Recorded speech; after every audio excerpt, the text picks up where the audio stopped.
రాజమౌళి అంటే పని రాక్షసుడు అని చెప్తారంతా. సెట్లో అతని ప్రొఫెషనలిజం చూస్తే ముచ్చటేస్తుంది.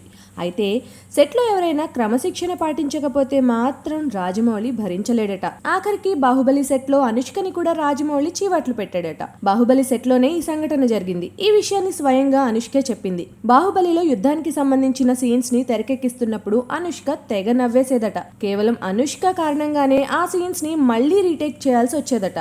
ఓసారి 10-15 టేకులు తీసుకుందట అనుష్క. ప్రతిసారి అనుష్క నవ్వడం వల్లే ఆ సీన్ ని మళ్లీ తీయాల్సి వచ్చేదట. చివరికి సహనం చచ్చిపోయిన రాజమౌళి, నువ్వు నవ్వడం ఆపేస్తేనే సీన్లు తీస్తా, లేదంటే సినిమానే ఆపేస్తా అని సీరియస్ గా వార్నింగ్ ఇచ్చాడట. దాంతో నవ్వుని కంట్రోల్ చేసుకుని ఆ సీన్స్ ని సీరియస్ గానే తీసుకుని యాక్ట్ చేసిందంట. అంతా అయిపోయాక గుడ్ అంటూ ప్రశంసించాడట రాజమౌళి.